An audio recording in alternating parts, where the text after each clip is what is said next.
All right, so we do a lot of whiskey around here, and every now and then I feel like it's a good thing to deviate from the standard a little bit and maybe expand our palates. So today we're gonna do exactly that. We're gonna try three things that are not explicitly whiskey. Okay, back in the year this word used to get us demonetized. There was a time, because I've been a career YouTuber, just not in the whiskey world, but I've been a career YouTuber for about 10 years now.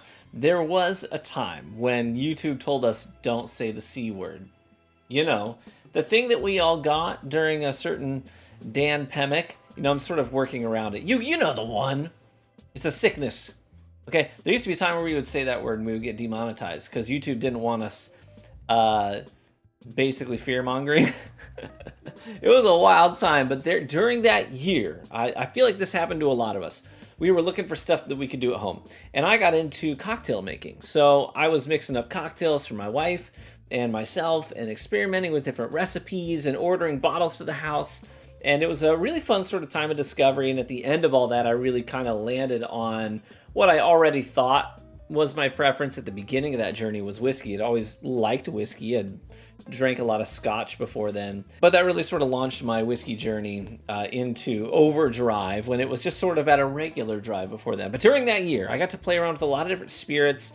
And today is going to be a sort of a rewind to those days as we dive into some things. We've got gin, rum, and an agave spirit that's not tequila. I do really like tequila. I think I've done a fair amount of tequila stuff before on the channel in the channel's early days because I loved things like mezcals and añejo tequilas, which are like, oak barrel finished tequilas.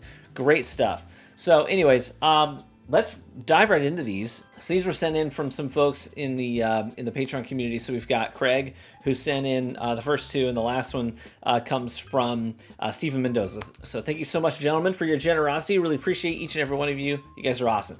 But first up, this one has piqued my interest because I smelled it when I poured it. But this is a gin. And gin to me was an acquired taste. I did not initially care for gin. But once I started mixing with it, then I started to really like it.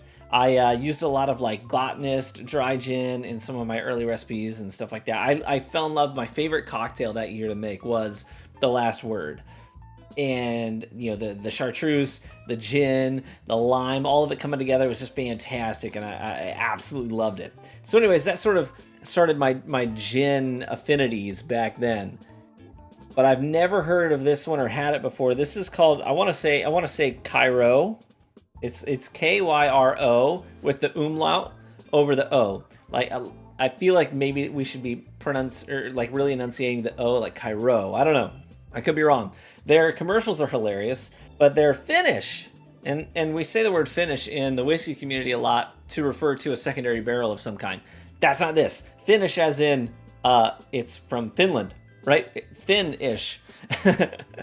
So anyways, this is from Finland, and if you're not familiar with what gin is, it's like a neutral grain spirit that's distilled and then flavored with juniper berries.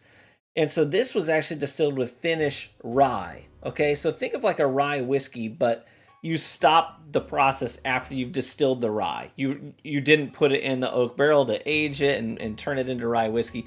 This was then flavored with juniper to make gin. Okay, so the base spirit is a rye spirit, which is really interesting. It's a great combination there. I tend to like really botanical gins. This one is sort of, on the nose at least, midway botanical. I get a lot of fresh cut grass. I think of cold, brisk air. Every time I smell a gin, for some reason, it makes me think of the game Skyrim. I'm a nerd. A lot of you guys know that. I kind of walk two lines. I'm the dad of I got two kids. I like to watch football on Saturdays and Sundays. I like to drink whiskey, high proof stuff. I also like to play video games and play tabletop games. Guilty as charged. Anyways, so I'm a sort of mashup there. This takes me to like Skyrim. The Nords in the snowy peaks and the wooded forests and woodlands. It's like that on the nose. It's also very sweet. I will say that. Very sweet on the nose. It makes me think of almost like a lemon drop. Like a lemon cough drop, maybe? All right, let's try it. Cheers. Okay, that's really delicate. I expected like a big gin punch, you know, that bitter note and botanical note that comes in real hot and heavy. This is a lot softer. It's like tamed down a little bit. It's got some manners. That lemon candy or lemon cough drop note is really front and center. And a little bit of those fresh cut like haze and grass notes definitely underneath it, sort of holding it up. I love a good juniper note as well. And I get plenty of that here.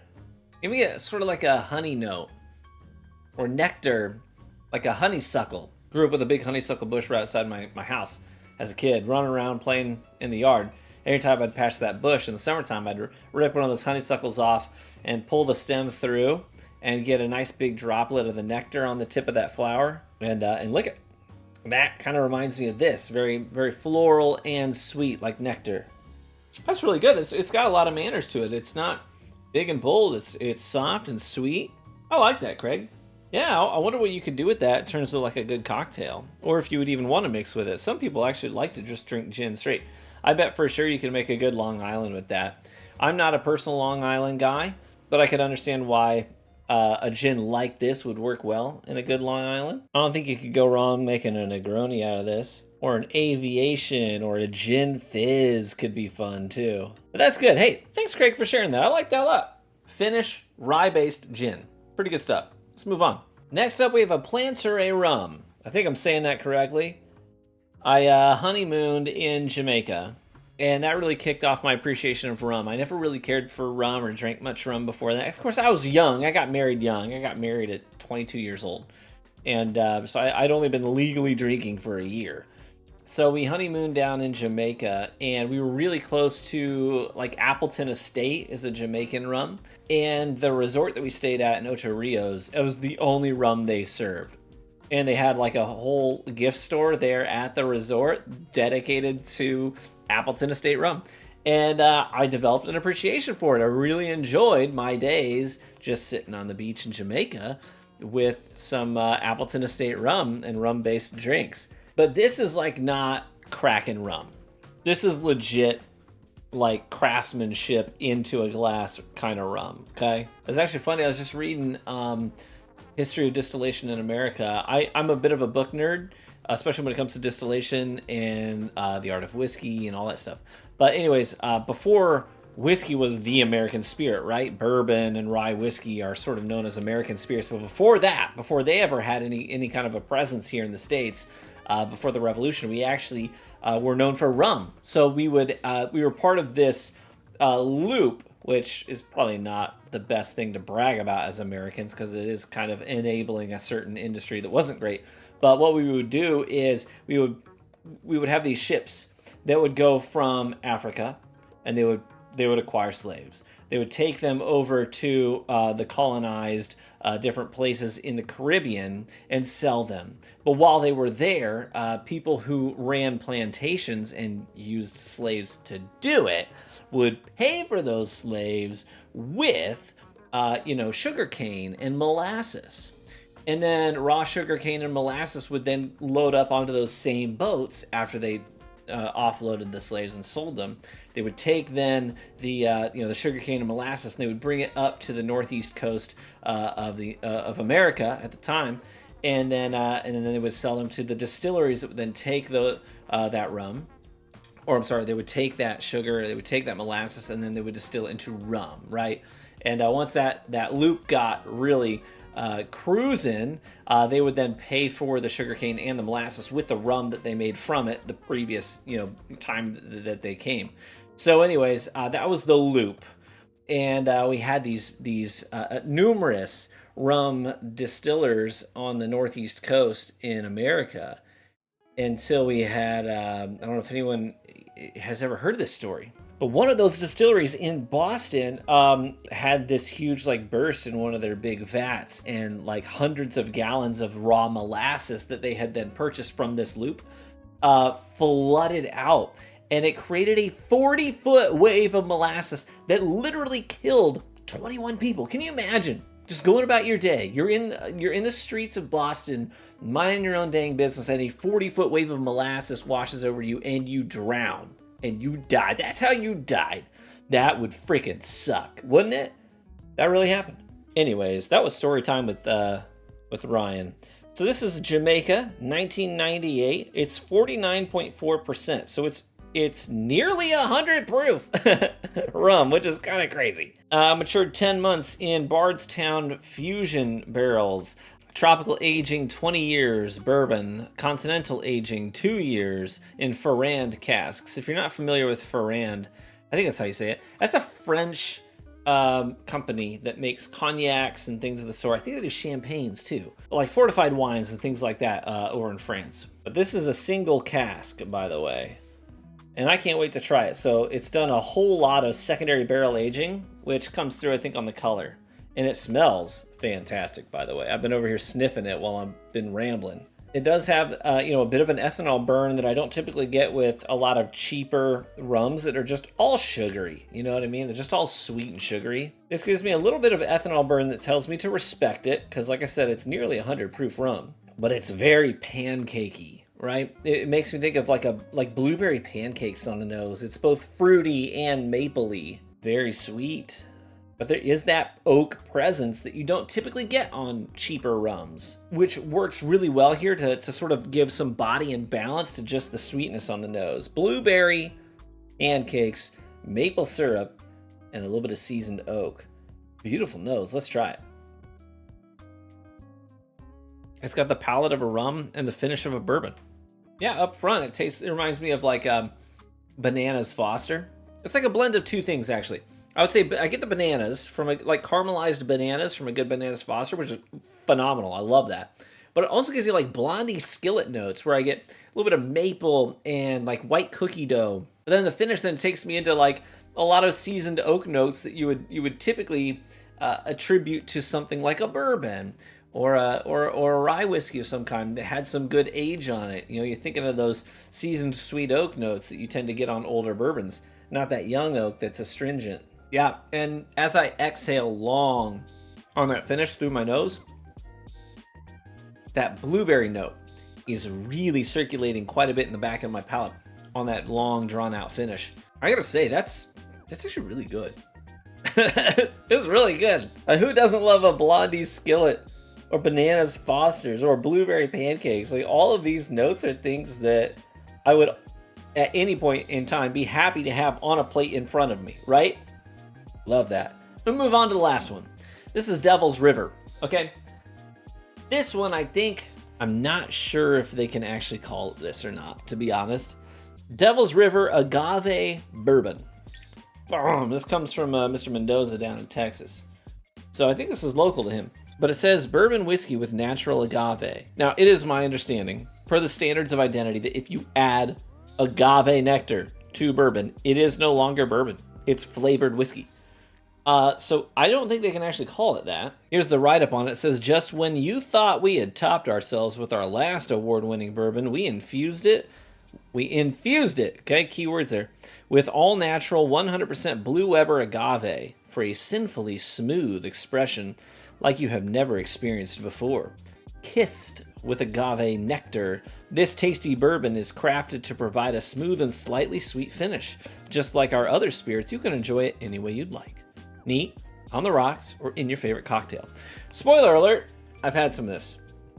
Well, I think I had like one sip of it neat, but what I did is I immediately thought to myself, agave bourbon would make an interesting marg. So I made a homemade peach, I rendered down peaches in sugar and make my own homemade peach syrup. And then I did peach margaritas for me, my wife, and a buddy that came over. With this instead of actual tequila. So I don't know if you can actually call it a marg or not, but I substituted this in for the tequila, and it worked. I mean, if I hadn't known it was actually a bourbon, at least 51% corn whiskey, right? Then I wouldn't have known if you hadn't told me. That's how much agave I got on this. And that was in the cocktail. So let's see how it does neat. Now, again, like I said, I don't think you can actually call this bourbon anymore. It is 40% ABV, aka 80 proof, the bare minimum to be called a bourbon. But I don't think that it meets the standards of identity any longer. That being said, let's get in here. Because at the end of the day, words are words. Words are words. But is the juice good? We've had fiascos like this in the past. We had this with 13th Colony. It was last year, wasn't it? People were getting upset because standards of identity, can you really call it that if you're doing A, B, and C? You know what I mean? But at the end of the day, the most important variable when it comes to spirits is when you drank it, did you like it? Okay? That's the number one most important variable. So we will table the is it bourbon discussion, and instead we'll just say this is agave nectar added to bourbon. Is it good? I can tell you on the nose, it smells like agave syrup, straight up. Okay, and I use agave syrups for some cocktails. So I'm very used to having just straight up agave syrup in a bottle. And this reminds me of just agave syrup on the nose. I do not get any oak on the nose whatsoever. It smells sweet and thick, like rendered down agave nectar in sugar. Very sweet. I even get a sort of a rock candy note as well. Let's try it.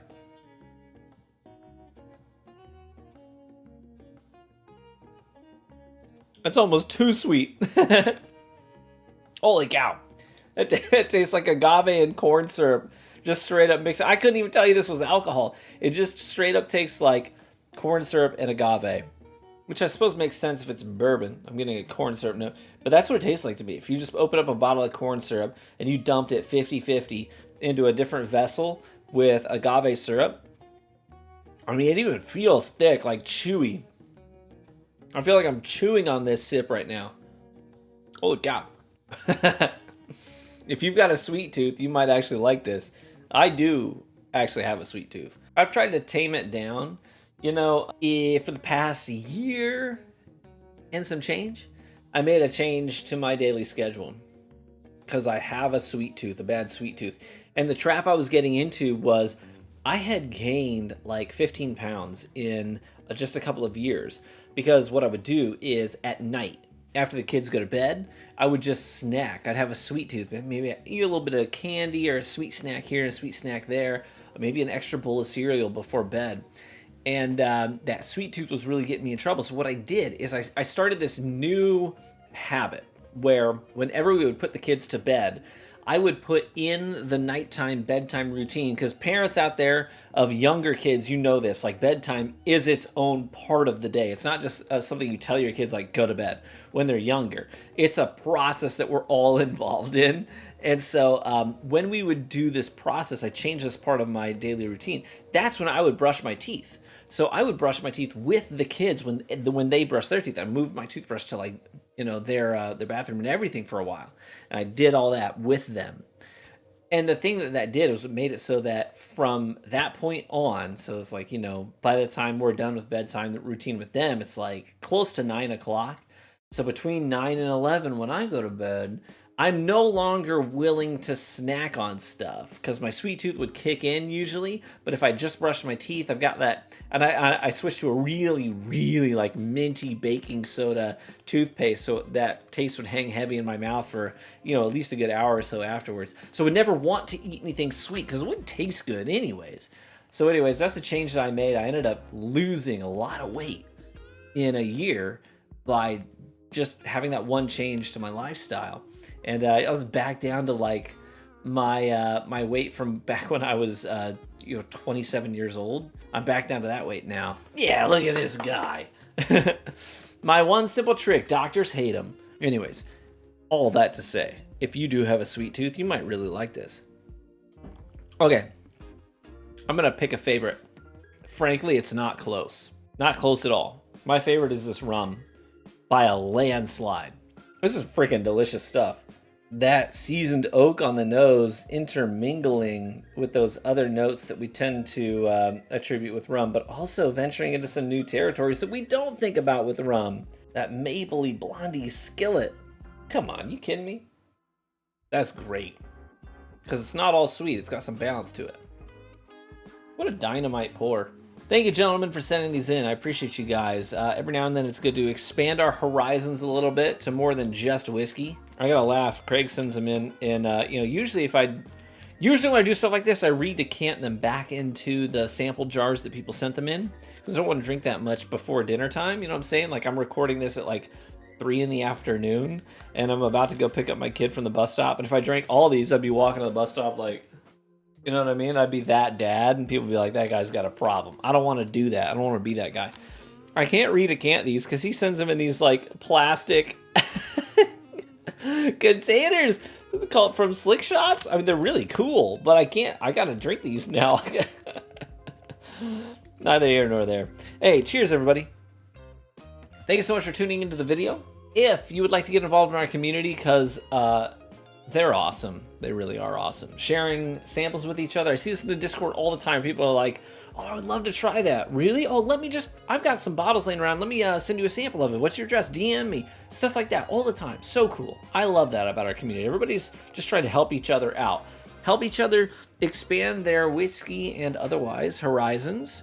Find out what they like, experiment with things before fully committing to a bottle. Because some of these bottles, I'm going to be honest with you guys, as a whiskey lover, sometimes it's hard because a lot of these whiskeys coming out these days is like, oh yeah, here's a whiskey you would love to try. It's $150. And it's like, dude, I don't know if I want to spend $150 on this. Well, somebody already did, and they're in our Discord community, and they would be happy to send you, even if it's just a 1 ounce sample of it, so you know before you buy if it's even something you would like. So get involved, join the Discord, link in the description, totally free to join.